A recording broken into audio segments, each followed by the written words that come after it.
Selamat pagi semuanya, kembali lagi bersama Ibu Restu Astuti.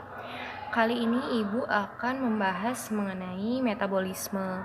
Pada pertemuan sebelumnya sudah kita bahas mengenai apa saja contoh dari metabolisme.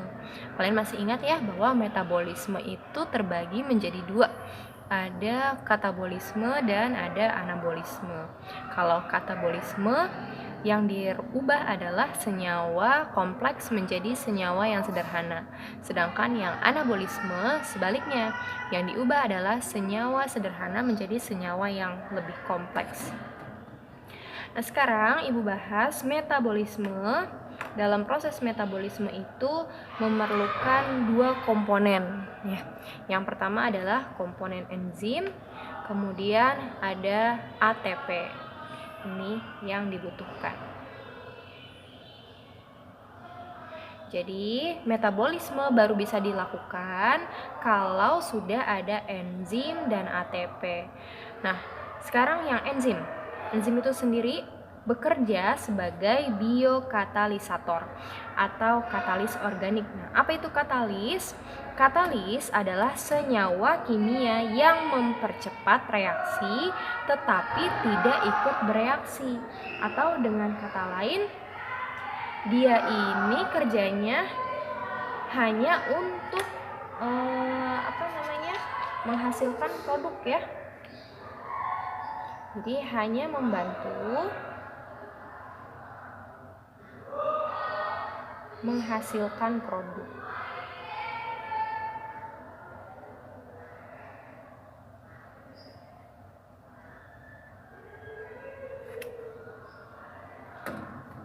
Jadi kesimpulannya ya, keadaan enzim di awal sebelum bereaksi sampai di akhir sesudah bereaksi akan sama saja ya, karena tadi enzimnya tidak ikut bereaksi. Jadi keadaan awal dan akhirnya akan sama. Kemudian Ibu akan bahas mengenai komponen enzim. Apa saja komponen yang ada di dalam enzim? Nah, jadi enzim komponennya terdiri dari dua. Ada komponen yang namanya apoenzim dan ada yang namanya gugus prostetik. Apoenzim ini merupakan senyawa protein. Jadi ini adalah protein. Sedangkan yang gugus prostetik dia bukan protein, non protein. Nah, sekarang kita bahas dulu yang apoenzim, yang protein ya. Apoenzim di sini dia itu mendominasi. Jadi apoenzim dia mendominasi struktur. Maksudnya apa, Bu? Kok mendominasi struktur? Misal Ibu gambarkan di sini ada enzim.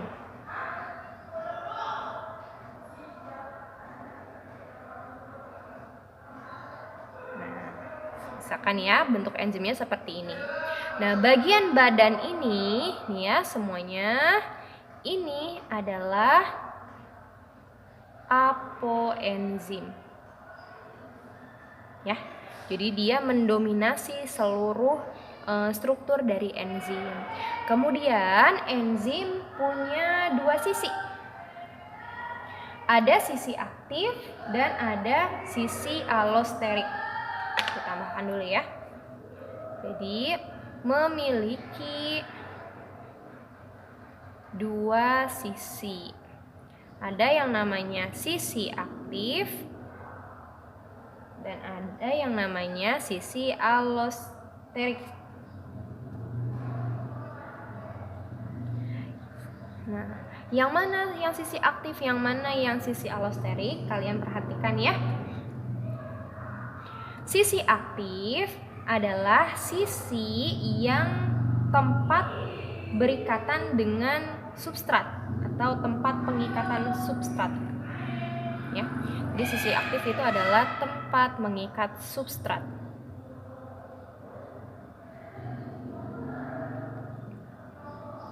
Apa itu substrat, Bu? Substrat itu adalah bahan yang akan dipakai untuk menghasilkan produk baru. Jadi kan enzim itu bekerja buat menghasilkan produk baru. Nah, enzim nanti akan mengubah siapa menjadi siapa. Misalnya di sini yang mana sisi aktif ini nih.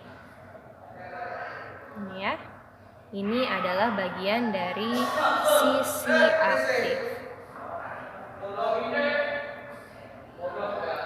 Sisi aktif inilah yang nantinya akan mengikat substrat. Misalnya di sini Ibu gambarkan substratnya bentuknya seperti ini. Nah, jadi nanti karena substratnya, ini substrat ya, substratnya akan terikat oleh bagian sisi aktif.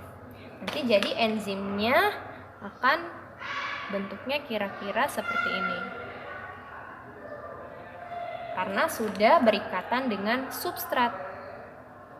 Nah, ini adalah bagian sisi aktif. Kemudian ada bagian alosterik. Adalah sisi selain sisi aktif.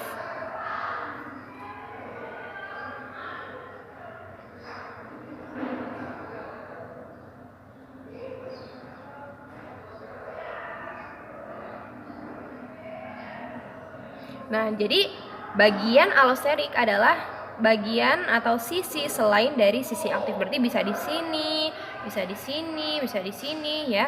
Nah, ini bagian alosterik ini adalah bagian yang mengikat selain substrat.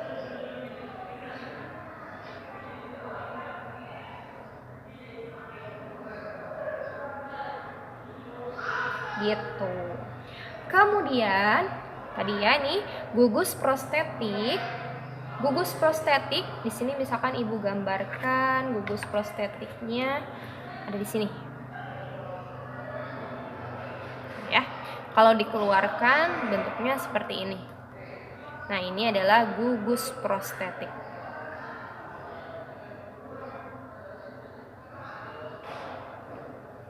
Nah, gugus prostetik itu dibagi menjadi dua. Ada yang disebut kofaktor dan ada yang disebut koenzim. Kalau kofaktor, zatnya berupa zat anorganik. Misalkan air atau tanah atau dan lain-lain sebagainya ya.